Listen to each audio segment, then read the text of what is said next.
Firiana held her rune just above her fingertip as she contemplated the future. It was to this point that she had been moving since she left the path of the poet, an instance in her life that would have profound effect on her existence, both of what came next and what she had already experienced. She sat on the low couch below a window overlooking the parklands. The dome had moved to the dusk-like period of the cycle, an artificial twilight of deep reds and purples, casting long shadows from the trees and rocks. The croaking of nocturnal amphibians could be heard in the distance. The moon sparrows and rasp owls disturbed the peace with their roosting cries and haunting calls. Swarms of tiny bats, each no larger than a fingernail, fluttered from their nests in the boles of the cadenim trees, appearing as a drifting haze that floated just above the grassy hills.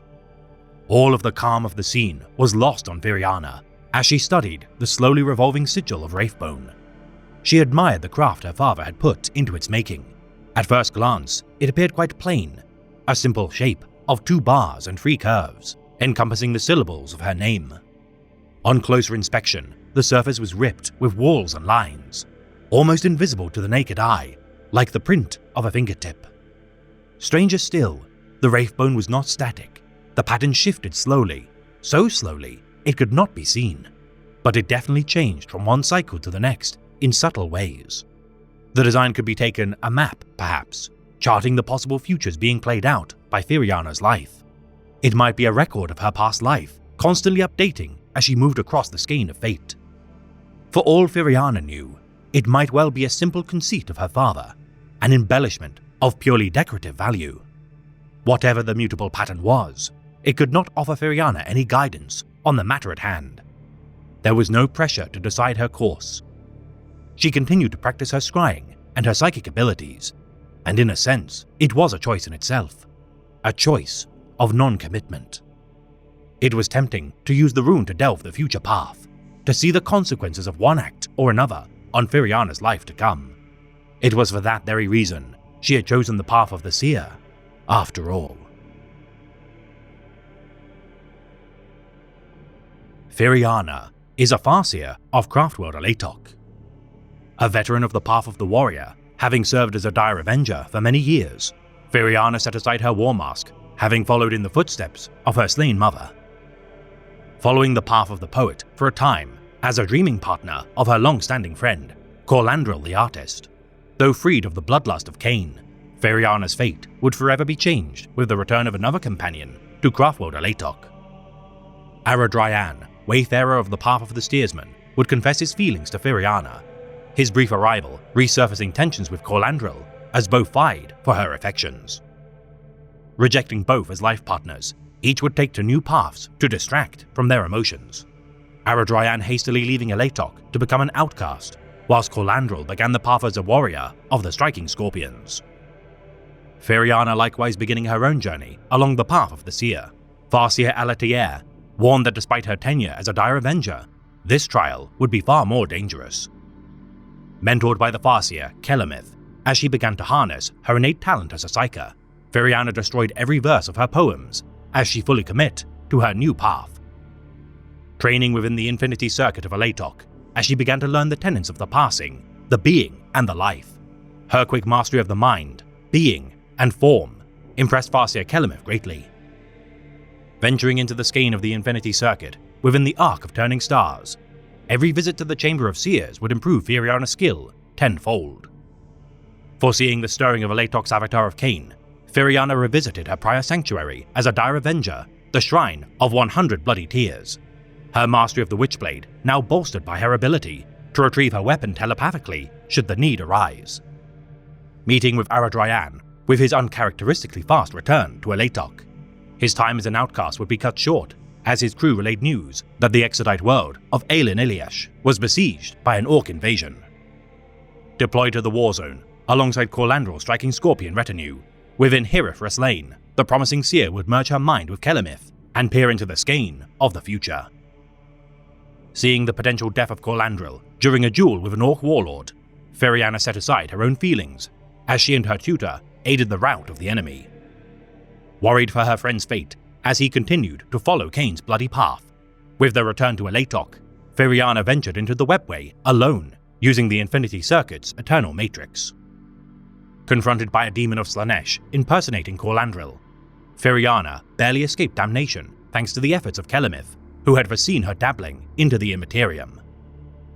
Underestimating the danger Firiana would invite, Kelemith regardless was impressed by her capabilities, resisting the call of She Who Firsts, yet demanded she must seek out a Bone Singer to craft a rune to further her advancement upon the path of the Seer. Stating that her own estranged father, Bone Singer Elandria, must craft her rune. Should she refuse, Kelemith would end his tutelage of her teachings and ensure all other Farseers shall follow suit. Merging his mind with Firiana's in order to witness the moment of her mother's passing, Mithraenin's final battle against the Necrons would precede Firiana's watching through her father's eyes as he wrestled with his grief. Reconciling with her father, his runecraft would allow Firiana to traverse the skein of the warp without tethering to the Infinity Circuit, her perception of future events now beginning to unfold, cementing her position as a true Farseer. Observing the potential fate of Corlandril as a sacrifice made to Caleb and Shakane's bloody path, Firiana once more attempted to sway her once dream companion, yet failed to convince him to abandon his war mask. Convening with Farseers Alatier, Lemaine, and Kelemith, as they forewarned a Slaaneshi artifact to be corrupting a human population on a nearby planetary system, Ortax Ahafeyan, Nia Fawil, and Okulfiar decreed that Alatok shall purge the Imperials to save themselves from a far worse fate. Firiana, foreseeing her actions, gleefully murdering a defenseless mother and her children, the promising Farseer felt disgust for her delight etched on her face with the resurfacing of her long-dormant war mask. Resolving to stay her hand when necessary, Firiana combated demons of Slaanesh as Kelemith secured the dangerous artifact before entrusting it to the guardians of the Black Library, the White Seers. Returning to Alatok to spend time with her father, Elandria warned his daughter that the life of a Farseer is a lonely path to tread, a journey where Firiana shall never bear children and be haunted by foreseeing the myriad potential deaths of all those she cherished. Gifted a rune of the Scorpion and Outcast by Kelemith to signify the close bonds Firiana shared with her estranged kindred. With such sigils, Firiana would unearth hidden pathways of fate and be capable of traversing vast distances through the threads of the skein. Foreseeing Corlandril assimilate into the form of the ancient exarch Morlaniath, Aradryan's potential fate proved far more varied, seeing many deaths, his venture into the depths of Komora, recruitment into the Order of Harlequins, and even capture by humans during a great battle upon Alatok's craftworld. Convening a gathering of Farseers within the Hall of Communing, Firiana forewarned her seniors of the impending doom of Alatok, yet with no tangible evidence, failed to convince her peers to act.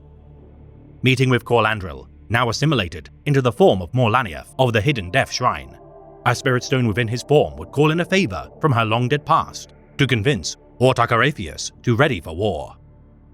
Sending a warning to Aradryan to return to Alatok during his dreaming using the Eternal Matrix, her continued scrying of the future increasing the likelihood that perhaps she was the catalyst that had steered fate in its current course.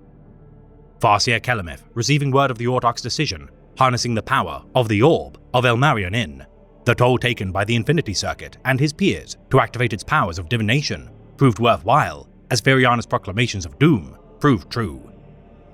As the Avatar of Cain stirred, Firiana likewise readied for war, the Imperial's reprisal for slights made, requiring 3 Phoenix Lords to intervene to defend Alatok.